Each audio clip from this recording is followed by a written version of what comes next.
وہ ان کو ہی لگانا چاہتے تھے, انہوں نے جان کی تاکہ گورنمنٹ انہیں کو لگایا. دیکھیں ہمارا آرمی دیکھیں وہ یہ مذاق چلتا رہتا ہے. ایک بات بڑی کلیئر ہے کہ جنرل عاصم منیر ہی تھے جن کو ایز اے ڈی جی آئی سے انہوں نے ہٹایا تھا. یہ فیکٹس ہیں. میں نے ذرا لائٹر وے میں اس لیے بات کی کہ اصل ایشو اگین وہی میں کہہ رہا ہوں کہ یہ جو امیڈیٹ جو ہمارے کنسرنز ہیں یہ تو یہی والا معاملہ ہے. اور میرے خیال میں عام لوگوں کو یہ بھی بتانا ضروری ہے کہ فرض کریں کہ ہمیں وقت پر یہ قسط نہیں ملتی, $1 کی ہمیں تو کیا ہوگا, تو کیا ہوگا وہ ہم اگلے پارٹ میں بتائیں گے بریک کے بعد. اچھا ابھی نہیں بتا رہے اس کا نتائج آنا شروع ہو گئے ہیں. آپ کو اس کے نتیجے کے لیے لمبا عرصہ آپ کو انتظار نہیں کرنا پڑے گا. ناظرین صورتحال اس وقت کچھ ایسی ہے کہ جب ہم نے دعویٰ کیا دنیا کے سامنے کہ ہم جو سیلاب سے ہمارے جو نقصانات ہیں وہ $40 ارب سے بھی زیادہ ہوں گے, اس کے پیچھے جو بھی وجہ تھی ہم اس میں نہیں جاتے. اس کے بعد پھر ایک ڈونرز لیڈ جو ایک پوسٹ ڈیزاسٹر نیڈ اسیسمنٹ ایک رپورٹ تیار ہوتی ہے, اس میں کوئی $30 ارب کا تخمینہ آتا ہے. اور ہم نے آپ کو پچھلے پروگرام میں بتایا کہ اس میں بجٹ کے اندر حکومت کچھ بھی چیز شو نہیں کر رہی تھی سوائے 251 ارب کے, جو بھی وہ بھی ایک فلڈ ریلیف اور ریسکیو کی کاسٹ تھی, ریکنسٹرکشن نہیں تھی. اب اس ہفتے یہ ہوا ہے جو یہ ہفتہ جو ابھی ختم ہو رہا ہے کہ حکومت نے آئی ایم ایف کے ساتھ ایک ریوائز فسکل فریم ورک جو ہے وہ شیئر کیا, اور اس میں جو ڈیویشن دکھا رہے ہیں اس پاتھ سے, اس فسکل فریم ورک سے جو بجٹ کے وقت پہ اپروو ہوا تھا اور آئی ایم ایف نے اس کو انڈورس کیا تھا, جس کی بنیاد پہ ہمارا پروگرام ریوائیو ہوا, تو اس میں صرف $990 ارب اضافی خرچہ دکھا رہے ہیں. اور یہ جو $990 ارب بھی ہے اس میں سے $850 ارب صرف قرضوں کے اوپر سود کی جو ادائیگیاں اس کی مد میں ہے. پہلے ہم کو 3950 ارب روپے کا ہم دکھا رہے تھے کہ وہاں پہ ہمارا قرضوں کے اوپر سود کی ادائیگی, اب ہم 4800 ارب روپیہ دکھا رہے ہیں. اس کے بارے میں ایک بات یہ بھی کہی جا رہی ہے کہ حکومت یہ اضافی خرچہ اس لیے دکھا رہی ہے کہ جو آئی ایم ایف کا ٹارگٹ ہے وہ پرائمری بجٹ کا ہوتا ہے. پرائمری بجٹ جب آپ کیلکولیٹ کرتے ہو اس کا سرپلس یا ڈیفیسٹ, اس میں جو قرضوں کے اوپر سود کی ادائیگی ہے اس کو آپ مائنس کر دیتے ہو, اس کے بعد جو آپ کے اخراجات اور جو محصولات ہوتے ہیں اس کا وہ توازن دیکھا جاتا ہے. تو اس صورتحال میں اب یہ ہوا ہے, یہ کہا یہ جا رہا ہے کہ 4800 ارب روپے شاید حکومت تھوڑا سا زیادہ اس لیے دکھا رہی ہے کہ وہاں پہ چونکہ آئی ایم ایف کی اتنی نظر نہیں ہے تو کچھ پیسہ وہاں سے بچا کے کہیں اور بھی خرچ کیا جائے گا. بٹ 2-3 بڑے بڑے نمبرز ہیں.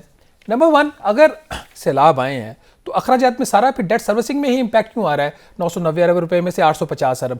باقی جگہوں پہ جو ایک انہوں نے میجر جو انکریز دکھایا وہ 242 ارب روپے کا جو سبسڈیز کا جو ایسٹیمیٹ ہے اس میں اضافہ دکھایا ہے. پہلے یہ جو ایسٹیمیٹس تھے ان کے کوئی 600 کچھ ارب تھے, اب اس میں یہ کوئی دکھا رہے ہیں اس میں اضافہ تقریباً یہ 906 ارب دکھا رہے ہیں, پہلے 664 ارب روپے تھا. تو یہ 242 ارب بھی جو ہے یہ پہلے ایک ایمرجنسی کا جو کمپوننٹ تھا وہاں سے نکالا گیا ہے. باقی بائی اینڈ لارج ایکسپینڈیچر جو ہیں وہ ان چینج دکھائے ہیں. محصولات میں اگر سیلاب نے پاکستان کو تباہ کر دیا تھا تو پھر ایف بی آر کے ٹیکس محصولات آج بھی 7470 ارب روپے کیوں دکھائے جا رہے ہیں؟ اس کے ساتھ ہی جو پیٹرولیم لیوی جس کا 855 ارب روپے کا ان کا جو تخمینہ تھا کہ اسے حاصل ہوگا, جس میں صرف 3 ماہ میں 47 ارب روپیہ حاصل ہوا ہے, تو وہاں پہ حکومت اب بھی یہ امید کر رہی ہے کہ اس کو 800 ارب روپیہ حاصل ہوگا. تو اتنی بڑی جو ڈیویشن ہے کامران, یہ جو ٹرسٹ ڈیفیسٹ آ جاتا ہے کہ ہم سمجھتے ہیں کہ ہم کسی کو بھی دنیا میں بے وقوف بنا سکتے ہیں. اب اس طرح کے جو نمبرز دیتے ہیں اس کا ایک ہی مقصد ہو سکتا ہے, یا تو ہم سمجھتے ہیں کہ آئی ایم ایف بالکل بے وقوف ہے, اس کو کسی چیز کا نہیں پتا, یا پھر ہم سنجیدہ نہیں ہیں پروگرام کو ریوائیو کرنے میں, اور اس میں ڈیلے اس لیے کر رہے ہیں ہمیں تھوڑی سی اسپیس مل جائے. کچھ اس کا جواب تو آپ ہی بہتر دے سکتے ہیں, ظاہر ہے کہ آپ اکانومی کور کرتے ہیں, لوگوں سے ملتے بھی رہتے ہیں. ڈو یو تھنک کہ یہ ہم سمجھتے ہیں کہ آئی ایم ایف یہ دنیا بے وقوف ہے, یا ہم کام نہیں کرنا چاہتے؟ آپ کی کیا اسیسمنٹ ہے؟ ایسی بات نہیں کہ ہم کام نہیں کرنا چاہتے. ہمارے جو ہے نا اس وقت اگر امیڈیٹ آبجیکٹو یہ ہے کہ آپ نے جو ایکسپورٹرز ہیں ان کو 100 ارب روپے کی سبسڈی دینی ہے, اگر آپ کا آبجیکٹو یہ ہے کہ آپ نے 1800 ارب روپے کا کسان پیکج اناؤنس کر دینا جس کے پیچھے کچھ بھی نہیں ہے, اگر آپ کا آبجیکٹو جو ہے وہ جو تاجر ہیں جو بہت بڑا ووٹ بینک ہے پی ایم ایل این کا, اس کو آپ نے 40 ارب روپے کا ٹیکس معاف کر دینا, تو پھر تو یہ کام ٹھیک ہے. لیکن کم از کم پھر آپ یہ نہ کہیے نا کہ ہم آئی ایم ایف کے ساتھ جو ٹاکس ہیں اس میں سنجیدہ ہیں. اس طرح کے جب فریم ورک پیش کیے جاتے ہیں اس کا ایک ہی مقصد ہوتا ہے ٹائم بائی کرنا. ابھی جب میری ذرائع سے بات ہوئی کہ یہ نمبرز ریئلسٹک نہیں ہے, مجھے بھی نظر آ رہا ہے, آپ کو بھی نظر آ رہا ہے. وزارت خزانہ کے ایک سینئر بندے سے میری بات ہوئی, انہوں نے کہا جی ٹھیک ہے پھر اگر یہ نمبر ٹھیک نہیں ہے تو آئی ایم ایف پھر اپنے نمبر ہمیں دے دے. اب یہ نمبر چلے گئے ہیں, اس کے جواب میں آئی ایم ایف نمبر دے گا, پھر یہ دونوں بیٹھیں گے, پھر کچھ گیو اینڈ ٹیک ہوگا, پھر اس عرصہ میں تھوڑا سا ٹائم بائی کرتے جائیں گے. اب دیکھیں ایک چیز تو اب ہو جائے گی نا, اگر عمران خان صاحب کا جو دباؤ ان کے اوپر ہٹ جاتا ہے, آرمی چیف کی اپوائنٹمنٹ کے بعد پولیٹیکل سٹیبلٹی پاکستان میں جو ہے وہ ریسٹور ہونا شروع ہو جاتی ہے. وقتی طور پر یہ ریلیٹیو ٹرم میں پولیٹیکل سٹیبلٹی ہے, مطلب یہ وہ ہم اس کانٹیکس میں بات نہیں کریں بہت نارمل جو ہوگا, تو حالات تو 19-20 میں اسی طرح چلتے رہیں گے. تو پھر جب تھوڑا سا ان کو سپیس ملے گا تو اس کے بعد پھر یہ مشکل فیصلے کریں گے. اب جیسا کہ کل اسٹیٹ بینک آف پاکستان میں شرح سود میں 1% اضافہ کر دیا. اگر خان صاحب کا دباؤ ان کے اوپر سیریس ہوتا تو شاید یہ نہ کرتے. تو اس قسم کی چیزیں کرنے سے مجھے یہ لگ رہا ہے کہ حکومت ٹائم بائی کر رہی ہے. چلے یہاں پہ میرے خیال میں بریک لیتے ہیں, اور جو سوال میں نے آپ سے کیا تھا کہ اگر وقت پر ہمیں IMF کی قسط نہیں ملے گی تو پھر پاکستان کے لیے کیا مشکلات پیدا ہو سکتی ہیں, بریک کے بعد یہ آپ کو بتائیں گے.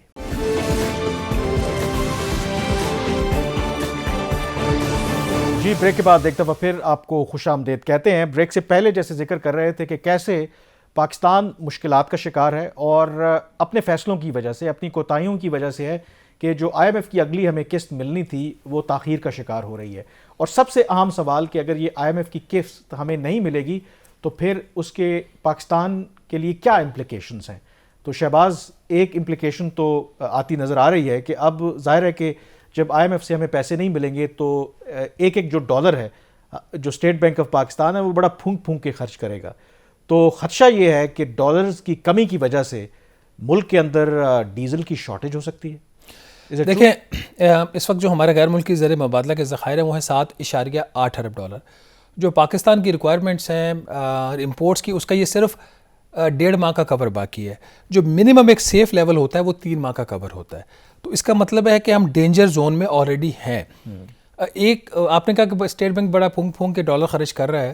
ایک چیز جو چیک کرنے والی ہے کہ اتحادی جو حکومت ہے اس کے کتنے وزراء اور جو اہم ممبرز ہیں پارلیمنٹ کے وہ غیر ملکی دوروں پہ گئے ہیں پچھلے 6-7 ماہ میں. یہ بڑی اچھی خبر ہے کہ انویسٹیگیٹو سٹوری کسی پارلیمنٹ کے رپورٹر کی ہو سکتی ہے, کیونکہ یہ پورا ایک ریکارڈ کیبنٹ ڈویژن سے بھی مل جائے گا. اور پارلیمنٹ جو آپ کی ہے کہنا کیا چاہ رہے ہیں کہ اس کے اندر کیا کہ جہاں پہ آپ نے خرچ کرنا ہے وہ خرچ کر رہے ہیں باوجود اس کے کہ آپ کے دیوالی ہونے کی باتیں ہو رہی ہیں. اب بات ہے اس وقت صورتحال یہ ہے کہ اسٹیٹ بینک آف پاکستان اور حکومت پاکستان نے مل کے جو پاکستان کی انٹرنیشنل ٹریڈ اس پہ ایک قسم کا پورا انہوں نے کنٹرول رکھا ہوا ہے. یہ اجازت دیتے ہیں تو کوئی لیٹر آف کریڈٹ امپورٹ کے لیے کھولتا ہے, یہ اجازت نہیں دیتے تو لیٹر آف کریڈٹ نہیں کھلتا. اب صورتحال اتنی وہ تشویشناک ہو گئی ہے کہ اب خدشہ یہ ظاہر کیا جا رہا ہے کہ اگر یہ معاملات اسی طرح چلتے رہے, کیونکہ یہ ڈالرز کی جو اس کی سچویشن ہے اس کو کنٹرول کرنے کے لیے کہ بہت زیادہ ریزروز میں کمی نہ آئے, state bank of Pakistan LCs جو کھولنے کی اجازت نہیں دے رہا. ایون کہ آپ کی جو آئل امپورٹس ہیں لمیٹڈ نمبر میں LCs کھولی جا رہی ہیں. اس ہفتے ایک اہم ملاقات ہوتی ہے 21 نومبر کو اسٹیٹ بینک آف پاکستان میں, جس میں governor state bank of Pakistan اس میں ہوتے ہیں, جو ہمارے پیٹرولیم کے MOS ہے وہ ہوتے ہیں, سیکرٹری پیٹرولیم ہوتے ہیں, ڈیپٹی گورنر, مطلب جو تمام وہ لوگ جن کا اس فیصلے سے کوئی تعلق ہو سکتا ہے وہ موجود تھے. اس میٹنگ کے اندر جو مدعا پیش کیا گیا governor state bank of Pakistan کے سامنے کہ اس وقت جو پاکستان میں جو ڈیزل کا ناظرین جو سٹاک ہے, یہ بتایا گیا گورنر صاحب کو کہ پاکستان میں نومبر کا تو ڈیزل کا سٹاک جو ہے وہ موجود ہے. اگر یہی صورتحال جاری رہی کہ جس طریقے سے state bank of Pakistan discourage کر LC اوپن کرنے کے لیے فار دی آئل امپورٹس بھی لمیٹڈ نمبر میں اجازت دے رہا ہے, تو دسمبر کے آخر تک پاکستان میں ڈیزل کی جو شارٹیج ہو سکتی ہے, ڈیزل مکمل طور پر ختم بھی ہو سکتا ہے. یہ بات ایک میں صرف ہوا میں یا کسی ذریعے کی بنیاد پہ نہیں آپ کو بتا رہا, یہ بات ان رائٹنگ میں کہیں پہ موجود ہے کہ یہ اتنی ایک جو سیریس سچویشن وہ پیدا ہو چکی ہے. اور اسٹیٹ بینک آف پاکستان سے 2 بنیادی مطالبے کیے گئے پیٹرولیم ڈویژن کی طرف سے, جس کی ذمہ داری ہے کہ ملک کے اندر جو پیٹرولیم کی مصنوعات ہیں اس کی جو ریکوائرمنٹس ہیں وہ پوری کی جائیں. نمبر 1 کہ ایسا ایک نظام مرتب کر دیا جائے کہ جہاں پہ پری پیمنٹس کر دی جائیں, جیسے آپ کا موبائل کا آپ کا پری پیڈ کارڈ ہوتا ہے, اسی طریقے سے وہ جو آئل بیچنے والے ممالک ہیں یا کمپنیز ہیں ان کو پہلے ادائیگیاں کر دی جائیں, کیونکہ ان کے خدشات اتنے بڑھ گئے ہیں پاکستان کے دیوالیہ ہونے کے کہ جو انٹرنیشنل بینکس ہیں, جو پاکستان کی ایک بینک LC کھولتی ہے, اس LC کو کنفرم کرنے کے لیے وہ 6 سے 8% جو ہے اس کے اوپر انٹرسٹ چارج کر رہا ہے, جو نارمل سرکمسٹانسز میں صرف 0.25% 0.5% ہوتے ہیں.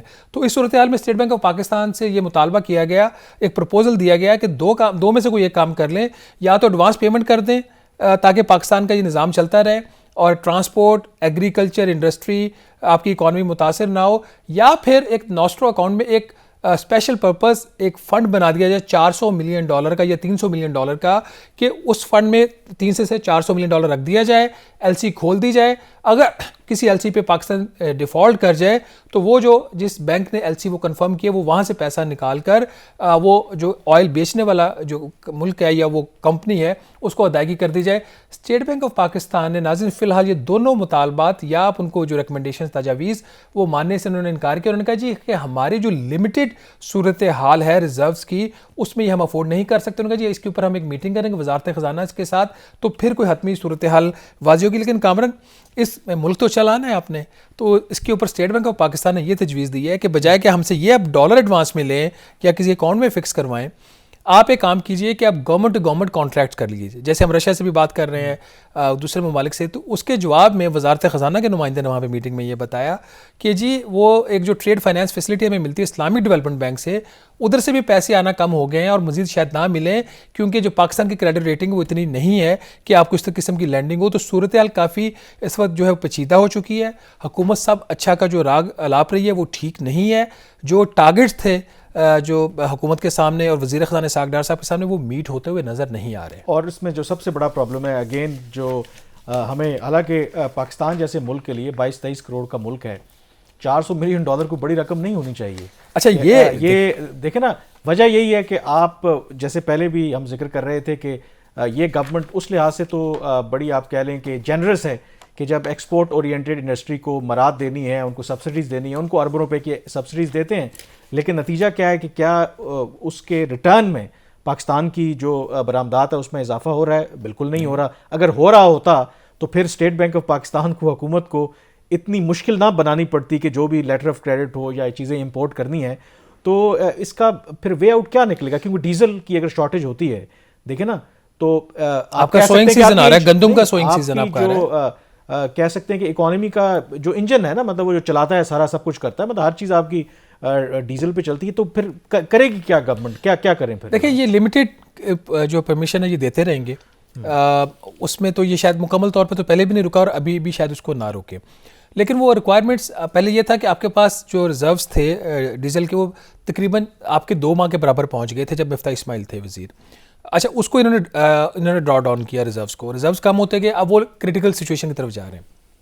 یہی بات جو میں بریک سے پہلے کر رہا تھا کہ آئی ایم ایف کا یہ خیال ہے کہ یہ جو آپ نے آرٹیفیشیل ڈیمانڈ کرو کی ہوئی ہے نا, یہ جب آپ اس کو کھلا چھوڑیں گے تو آپ کا کرنٹ اکاؤنٹ خسارہ پھٹ جائے گا اور پھر آپ کے ڈالر کی جو ویلیو ہے وہ مزید اوپر جائے گی روپے کے مقابلے میں, اور باقی بھی اکانومی کے مسائل پیدا ہوں گے.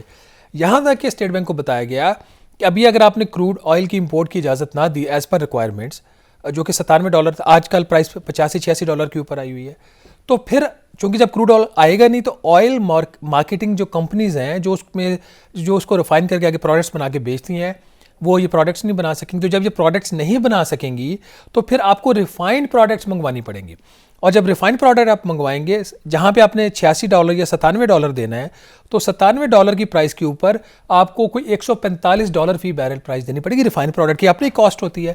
نہ صرف یہ, اس کا جو پر کارگو بھی انہوں نے بتایا کہ آپ کا جو ایڈیشنل آپ کو جو پیمنٹ کرنی پڑے گی پاکستان کو $17 ملین پر کارگو آپ کو زیادہ پیمنٹ کرنی پڑے گی. تو میرا خیال یہ ہے کہ حکومت کو جاگ جانا چاہیے, جو سیویریٹی آف دی اکنامک کرائسس ہے اس کو ریئلائز کریں. ہم نے ایک جو نعرہ مارا تھا کہ پاکستان دیوالیہ ہونے سے بچ گیا ہے, جو پریکٹیکلی گراؤنڈ کے اوپر جو ریالٹیز ہیں اس کے بالکل مختلف اس کو ڈکٹیٹ کر رہی ہیں. ہم نے کل کے پروگرام میں بات کی تھی کہ جو آپ کا اس وقت انٹر بینک میں ایکسچینج ریٹ ہے $223 کا ہے, اوپن میں 245, 230, 235, جہاں پہ کس کا داؤ لگ رہا ہے, اس گیپ اتنا بڑھ رہا ہے. تو اس کا مطلب یہ ہے کہ وہ $200 والا تو جو آپ کا ہدف تھا روپے والا وہ تو گیا. اور مجھے تو یہ کنسرن ہے کہ آپ یہ کہہ رہے ہیں کہ ابھی حکومت کو جاگ جانا چاہیے, حالانکہ تاثر تو یہ تھا کہ جب انہوں نے گورنمنٹ لی تھی یہ اسی لیے لی تھی کہ عمران خان صاحب کی گورنمنٹ میں ملک دیوالیہ ہو رہا تھا, انہوں نے مشکل چیلنج اپنے سر لیا. ہمارا خیال تھا تو گورنمنٹ تو پہلے ہی جاگی ہوئی تھی, لیکن شہباز صاحب کہہ رہے ہیں کہ شاید گورنمنٹ جو ہے وہ ابھی تک سو رہی ہے, ان کو ابھی جاگنا چاہیے. اگر ان کی بات درست ہے تو پھر ہمیں سیریسلی ہمیں سوچنا چاہیے کہ ملک کس طرف جا رہا ہے. یہاں پہ بریک لیں گے, بریک کے بعد ایک اور معیشت کے حوالے سے جو اہم ایشو ہے وہ ہے کہ پاکستان میں جو پرائیویٹائزیشن کا پروسیس ہے وہ کتنا کامیاب رہا ہے. بریک کے بعد اس پہ بات کریں گے.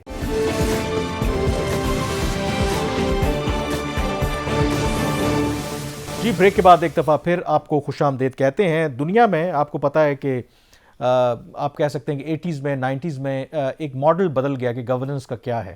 پہلے کسی زمانے میں حکومتیں جو ہیں وہ بزنس کیا کرتی تھیں، ظاہر ہے کہ بڑے بڑے جو وینچرز تھے وہ خود کیا کرتے تھے. پھر دنیا میں ایک ایسا نظام آیا کہ گورنمنٹ جو ہے وہ صرف ایک انوائرمنٹ کریٹ کرے گی اور جو بزنس کرنا ہے وہ کام ہے پرائیویٹ لوگوں کا. اور پھر اسی اسنا میں یہ سلسلہ شروع ہوا کہ جو گورنمنٹ اونڈ جو ادارے تھے ان کو پرائیویٹائز کرنے کا سلسلہ شروع ہوا، نہ صرف پاکستان کے اندر بلکہ باقی دنیا میں بہت پہلے سے ہوتا آ رہا ہے. لیکن پاکستان کے اندر کیا جو پرائیویٹائزیشن کا پروسیس ہے یہ کامیاب رہا ہے؟ اس حوالے سے ایک سٹڈی بھی آئی ہے. تو اس سٹڈی کی کیا فائنڈنگ ہے؟ مین تو جو اس کا کرکس ہے کہ جو سٹڈی کی گئی ہے کہ پاکستان کے اندر یہ جو پرائیویٹائزیشن کا پروسیس ہے یہ فیلئر ہی رہا ہے. کیا وجہ ہے اس کی؟ اچھا، اس پہ بعد میں آتے ہیں. پہلے ابھی تک جو پرائیویٹائزیشن یہ کرنا چاہ رہے تھے اس کی کیا صورتحال ہے؟ ایک تو جو کر لیا نا وہ تو ناکامی ہوئی. مطلب کہنے کا مطلب ہے کہ جو سکسیسو گورنمنٹس رہی ہیں، ناٹ جسٹ دس یہ 1991 سے شروع ہوا اور اس کا جو کریڈٹ جاتا ہے وہ نواز شریف صاحب کی حکومت کو جاتا تھا، ان کی جو پہلی گورنمنٹ تھی. تب یہ لبرلائزیشن اور یہ سارا پروسیس شروع ہوا تھا. اچھا، اس میں ابھی صورتحال یہ ہے کہ جو اس وقت کوئی میرے خیال مور دین 45 اینٹیز ہیں جس کو یہ حکومت پرائیویٹائز کرنا چاہ رہی ہے. یہ لسٹ پی ٹی آئی کے ٹائم پہ بھی تھی، یہ لسٹ اس سے پہلے پی ایم ایل این کے ٹائم پہ بھی تھی، یہ لسٹ اس سے پہلے پیپلز پارٹی گورنمنٹ کے ٹائم پہ بھی تھی. ایک تو پرائیویٹائزیشن کا پروگرام ان کا آگے بڑھ نہیں رہا. دوسرا مسئلہ یہ ہوا کہ جب یہ حکومت آئی اور ڈالرز کی آپ کو پتہ ہے کہ ڈرتھ ہے، شارٹیج ہے، اور جس کی بارہا ہم بات کرتے ہیں، تو شہباز شریف صاحب دبئی گئے، وہاں سے انہوں نے ڈالر مانگے. انہوں نے کہا جی کہ ادھار تو نہیں ہے، آپ کوئی چیز اپنی بیچ دیجیے. تو وہاں پہ یہ طے پایا کہ جو حکومت کی کچھ کمپنیز ہیں جیسے پی ایس او ہے، او جی ڈی سی ایل ہے، جس کے اسٹاک مارکیٹ کے اوپر لسٹڈ ہیں وہ کمپنیز، ان کے کچھ شیئرز ان کو بیچ دیے جائیں گے. 2 LNG پاور پلانٹس بیچ دیے جائیں گے. تو وہ بھی نہیں ہوا آج تک. تو وہ ٹرانزیکشنز تو آگے بڑھ نہیں رہے. اسٹیل ملز بند پڑی ہے 2015 سے، اور بند اسٹیل مل کے اوپر کامران اس کا برنر چلانے کے لیے ہم مہینے کی 8 کروڑ روپے کی گیس ابھی بھی دے رہے ہیں سنس 2015. نہ صرف یہ، اس کے جو امپلائیز ہیں ان کو ہم تنخواہ بھی دے رہے ہیں. تو یہ ہماری ایفیشنسی. اب بات کر لیتے ہیں کہ ماضی میں کیا ہوا. اس کے اوپر ہمیشہ ڈبیٹ رہی ہے کہ کیا پرائیویٹائزیشن پروگرام دنیا میں اور پاکستان میں خاص طور پر سکسیزفل ہے یا نہیں ہے. ایویڈنسز اس کے بڑے مکس آ رہے تھے. ہمارے سامنے کچھ بڑی ٹرانزیکشنز تھیں جیسے کہ الیکٹرک ہے، وہ آج تک ہمارے گلے میں پڑی ہوئی ہے، سر درد ہے ہر حکومت کے لیے. اس کی وہ ٹرانزیکشن ہم کمپلیٹ نہیں کر پا رہے، جو آگے اس کی فردر پرائیویٹائزیشن ہونی ہے. پھر سبسڈیز آج بھی ہم کے الیکٹرک کو دے رہے ہیں. تو یہ جو اسٹڈی کہہ رہی ہے اس کے مطابق جو کہ الیکٹرک کی پرائیویٹائزیشن کے باوجود بھی اس کی جو کاسٹ ہے وہ حکومت ابھی بھی اس کے پہلے سے زیادہ بیئر کر رہی. دوسرے ہمارے سامنے پی ٹی سی ایل کی ایک ایگزامپل تھی. پی ٹی سی ایل ہم نے اتصالات کو بیچا، اس کی جو ٹرانزیکشن تھی اس میں $800 ملین باقی رہ گئے تھے. یہ اسٹڈی کہتی ہے کہ وہ جو ٹرانزیکشن ہوئی تھی وہ ہوئی تھی ایلیگل، اور جو 26% جو شیئرز تھے اس کے اوپر مینجمنٹ کنٹرول دی گئی. مینجمنٹ کنٹرول جو ہے عمومی طور پر 51% شیئرز کے اوپر دی جاتی ہے. نہ صرف یہ، جو پراپرٹیز تھیں پاکستان ریلویز کی اور صوبائی حکومتوں کی وہ بھی ہم نے کمٹ کر دیا کہ ہم اتصالات کو دیں گے. تو کچھ پراپرٹیز ہم ٹرانسفر نہیں کر پا رہے، وہ آپ کو $800 ملین دے رہے. اب آ جاتے ہیں براڈر کویشچن کے اوپر کہ جو پرائیویٹائزیشن اٹ سیلف ہے کیا اس کے باقی مقاصد حاصل ہوئے ہیں. ایک تو ہم نے بتا دیا کہ بوجھ ابھی تک ہمارے اوپر ہے. ایفیشنسی اسٹڈی کے مطابق جو ایک اس میں انٹرنیشنل جرنل میں چھپی بھی ہے، اس کے 2 آتھر ہیں، ڈاکٹر سمد اور نسیم فراز ہیں. انہوں نے یہ پیپر لکھا ہے کہ public sector enterprises in post privatization evidence from Pakistan. جو ڈاکٹر غلام سمد ہیں یہ بھی ہم جوائن بھی کریں گے تھوڑی دیر میں.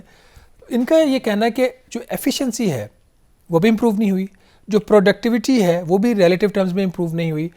کچھ چیزوں پہ بہتری آئی ہے، ان کے ایسٹس کے اوپر ان کے جو ریٹرنز تھے وہ بہتر ہوں گے، ان کی سیلز بہتر نہیں ہوئی.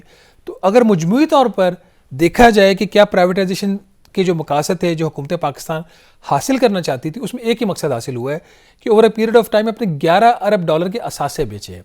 اس سے زیادہ ہمیں کچھ نہیں ملا. جو ریگولیٹر ہے، جو سب سے بڑی چیز انہوں نے پوائنٹ آؤٹ کی، جو میرا بھی over a period of time میرا اپنا ذاتی بھی ایکسپیرینس یہی تھا، انہوں نے جو سب سے بڑی چیز پوائنٹ آؤٹ یہ کی کہ ریگولیٹر پاکستان میں کمزور ہے. تو کمزور ریگولیٹر کے ہوتے ہوئے جب آپ ادارے بیچ دیتے ہیں تو اس کی ریگولیٹر تو آپ کا ہے نہیں، ایگزسٹ نہیں کرتا، یا اس کی اس طریقے سے اس کے پاس ٹیتھ نہیں ہے کہ وہ کوئی ڈیفیکلٹ ایکشن لے سکے، کوئی سٹیپس لے سکے. تو اس کی وجہ سے پرائیویٹائزیشن پاکستان میں جو ہے وہ کامیاب نہیں ہے. ایک جو فیکٹر آپ بھول رہے ہیں اور وہ ہے نیب. دیکھیں میری بھی اس حوالے سے ظاہر بات ہو رہی تھی کیونکہ ظاہر ہے کہ اربوں ڈالر کی یا اربوں روپے کی جب ٹرانزیکشن ہوتی ہے تو اس میں کہیں نہ کہیں بلکہ بیوروکریسی تو انوالو ہوتی ہے، کسی نے سائن کرنے ہیں. تو تجربہ یہ رہا ہے کہ اوائڈ کرتے ہیں جب سے یہ نیب جو ہے آپ کو پتہ ہے کہ پولیٹیکلی وکٹمائز بھی کرتی ہے. مثلا میری ایک سابقہ بیوروکریٹ سے بات ہو رہی تھی, مطلب ریڈیو پاکستان کا تذکرہ ہوا نا, ان کے پاس ہزاروں ایکڑ یا ہزاروں کنال جو ہے پورے پاکستان میں پرائم لوکیشنز پہ جگہ ہے.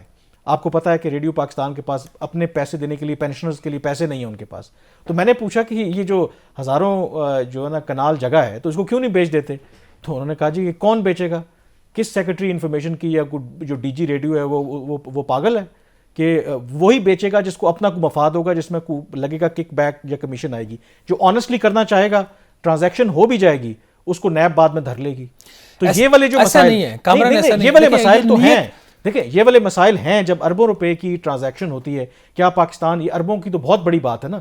ہمارے ہاں آپ ایک گھر جو رینوویٹ جو سرکاری ہوتا ہے, کیا اس میں کک بیکس اور کمیشن نہیں ہوتا؟ دیکھیں کون سے اربوں روپے سرکار کے بہت سارے, دیکھیں اس وقت آپ کا جو ایک پارلیمنٹیرینز کا جو ایک پروگرام ہے, ٹھیک ہے, جہاں پہ واضح طور پر یہ بات کھلے عام کہی جاتی ہے کہ 20 سے 25% اس میں کک بیکس ہوتے ہیں, جو ایم این اے کی اسکیم ہوتی ہے. تو ایم این اے کی اسکیم کے اوپر 70-80 ارب روپیہ 100 ارب روپیہ یہی بیوروکریسی اس کو جو ہے وہ اس کے اوپر سائن آف کر رہی ہے نا. تو جو کام انہوں نے کرنا ہے وہ کرتے ہیں, جو نہیں کرنا وہ نہیں کرتے. اس میں نیب کا بات. ایک چیز میں ویسے یہاں پہ مجھے یاد آ گیا, بریک پہ جاتے ہیں میرا خیال, پر اس سے پہلے ناظرین بریک پہ جانے سے پہلے ایک آپ کو بات بتا دیں کہ پلاننگ کمیشن میں جو ایک مسئلہ بنا ہوا ہے وہ اکانومسٹ گروپ کی تنخواہوں کا, اس کے اوپر جو معاملہ ہے وہ کافی سیریس ہو چکا ہے. اور گروپ نے جو سیکرٹری خزانہ تھے ان کے کہنے کے اوپر وہ وقتی طور پر انہوں نے پارشل اسٹرائک شروع کر دی تھی, تو ان کی بات نہیں مانے گی. وہ جو 150% ایگزیکٹو الاؤنس کا مسئلہ ہے, تو جو اکانومسٹ گروپ ہے وہ اب پین ڈاؤن اسٹرائک پہ چلا گیا ہے فرام دا نیکسٹ ویک, اور جس کی وجہ سے جو اہم منصوبوں کی یہاں پہ ابھی کوئی اپروول کا پروسیس ہے, چائنا وزٹ کا فالو اپ ہے, اس میں کافی تاخیر ہو سکتی ہے. ابھی بات ہم کریں گے پرائیویٹائزیشن کے ایشو کے اوپر ہی. یہاں پہ بریک لیں گے, بریک کے بعد ہمیں جوائن کریں گے ون آف دی آتھرز جنہوں نے یہ رپورٹ لکھی ہے, ان سے پوچھیں گے کہ ان کی کیا فائنڈنگز ہیں. اسٹے ود اس.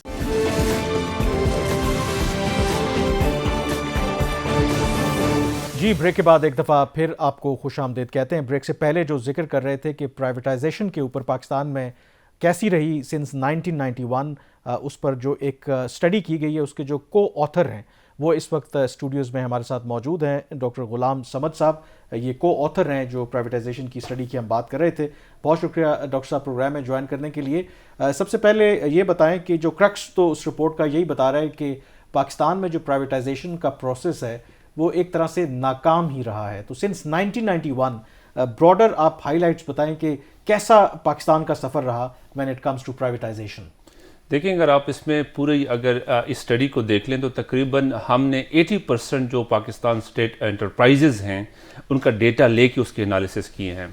اور اس ڈیٹا کی خوبصورتی یہ ہے کہ ہمارے پاس بیفور پرائیویٹائزیشن اور آفٹر پرائیویٹائزیشن ڈیٹا بھی اویلیبل ہے. اس میں جو پرائیویٹائزیشن کے 3 پرسکرائبز آبجیکٹیوز ہوتے ہیں. پہلا اس کی جو پرفارمنس ہے پروفیٹیبلٹی کے فارم میں, دوسرا اس کی جو ایفیشنسی ہے, اور تیسرا جو اس کا ایک کمپیٹیٹو انوائرمنٹ ڈیولپ کرنا. یہ 3 پرسکرائبڈ آبجیکٹیوز ہوتے ہیں پرائیویٹائزیشن کے. یہاں پہ اس سٹڈیز میں ڈاکٹر نسیم نے اور میں نے یہ دیکھا ہے کہ تقریباً 80% جو ہماری انٹرپرائزز جو ابھی تک پرائیویٹائز ہو چکے ہیں, پرفارمنس میں پروفیٹیبلٹی کے, کیونکہ اس کا وہ اپنا ایک آبجیکٹیو ہوتا ہے جب وہ پرائیویٹائز ہوتے ہیں, تو ٹھیک ہے وہاں پہ ہمیں نظر آ رہا ہے. لیکن انفارچونیٹلی جو ایک کمپیٹیٹو انوائرمنٹ ڈیولپ کرنا اور جو اس کی ایفیشنسی ڈیولپ کرنا, تقریباً سارے انٹیٹیز جو ہم نے اس کے انالیسس کیے اس پیپر میں, انفارچونیٹلی وہ یہاں پہ ڈیولپ نہیں ہو سکے. اچھا, اس میں ڈاکٹر صاحب اگر آپ دیکھتے ہیں کمرشل بینکس کو, اب ان کی سروس ڈیلیوری جو ہے اپیرنٹلی کافی امپروو ہوئی ہے, اور لاسز بھی نہیں ان کے جو ہے وہ پہلے جو بیلنس شیٹس کے اوپر ہوتے تھے تو لاسز ان کے ختم ہو گئے ہیں. نیشنل بینک بھی پروفٹ میں جا رہا ہے جو ابھی تک گورنمنٹ میں ہے. تو کیا اس کی وجہ یہ تھی کہ state bank of Pakistan relatively ایک بہتر ریگولیٹر تھا, یا اس سیکٹر کے اپنے ڈائنامکس تھے جس نے اس کو تھوڑا سا منفرد کر دیا؟ دیکھیں یہاں پہ اس کی جو ایک اوورال انڈومنٹ تھی ڈیفینیٹلی فائنینشیل سیکٹرز کی وہ پریویلنگ سچویشن میں ریلیٹیولی بہتر تھی. لیکن اگین جس طرح میں نے کہا کہ اس کا جو پرفارمنس اور پروفیٹیبلٹی کے حوالے سے ہم کہہ سکتے ہیں کہ وہاں پہ امپرومنٹ آپ کو نظر آ رہی ہے. وہاں پہ ATM مشینز آ گئے ہیں, وہاں پہ ان کی جو فائنینشیل انسٹرومنٹس ہیں ان کی ڈیولپمنٹ آپ کو نظر آ رہی ہے. لیکن اگین جو فائنینشیل انسٹیٹیوٹ کا پرائیویٹائزیشن کے جو آبجیکٹیو تھے وہ 3 تھے.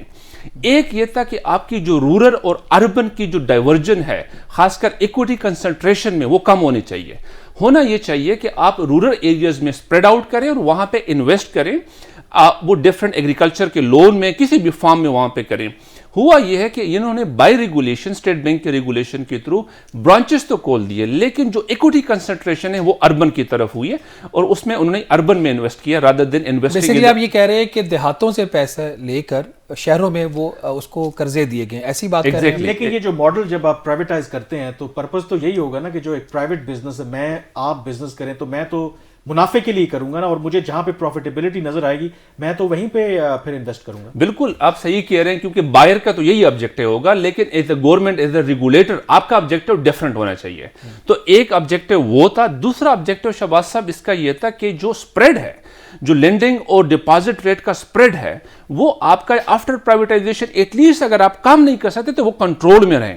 لیکن آپ اگر ہسٹری دیکھ لیں تو اس میں فلکچویشن زیادہ ہے, اور پچھلے 3 سال کو چھوڑ کے پچھلے تقریباً 7-8 سال میں وہ سپریڈ زیادہ رہا ہے. اس کا مطلب یہ ہے کہ جو آپ کے پاس انسٹیٹیوشنز ہیں فائنینشیل, وہ زیادہ منافع کما رہے ہیں کیونکہ سپریڈ زیادہ وہاں پہ ہوتا ہے. یہاں پہ اسٹیٹ بینک کا جو رول ہے ایز اے ریگولیٹر, وہ انفارچونیٹلی آپ کو نظر نہیں آتا تاکہ وہ سپریڈ کو کم کیا جائے.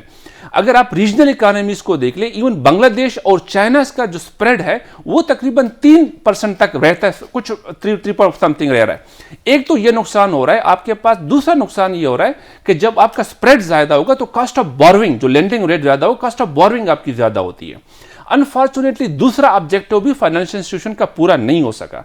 تیسرا جو اس کا پرسکرائبڈ آبجیکٹو تھا کہ after privatization of these financial institution ہونا یہ چاہیے کہ آپ کا جو گورنمنٹ کی بوروئنگ ہے فرام دیز کمرشل انسٹیٹیوشن, وہ ریلیٹیولی کنٹرول یا کم ہونا چاہیے. لیکن اگین اگر آپ دیکھیں over the passage of time تو وہ بوروئنگ کی سپریڈ بھی آپ کو نظر آ رہی. گورنمنٹ سٹل جو ڈیپینڈنٹ ہے ان انسٹیٹیوشن کے لونز پہ. تو 3 آبجیکٹو جو تھے فائنینشیل انسٹیٹیوشنز کے, وہ انفارچونیٹلی اگین نظر نہیں آتے. وہ ایک ہمارا فسکل پرابلم ہے جو اب کرونک ہو چکا ہے. آپ کی فائنینشیل مارکیٹس میں ڈیپتھ نہیں ہے, بینکس میں وہ کوئی اور کام نہیں کرتی, حکومت کو قرضہ دے کے جا کے وہ ان کے جو سی اوز ہیں وہ گولف کھیلتے ہیں. اسی اسٹڈی کے اندر آپ نے 2 جو بڑی ٹرانزیکشنز ہوئی ہیں پرائیویٹائزیشن کی, ایک اتصالات والی پی ٹی سی ایل کے جو ہم نے 26% شیئرز بیچے, اور دوسرا کے الیکٹرک والا.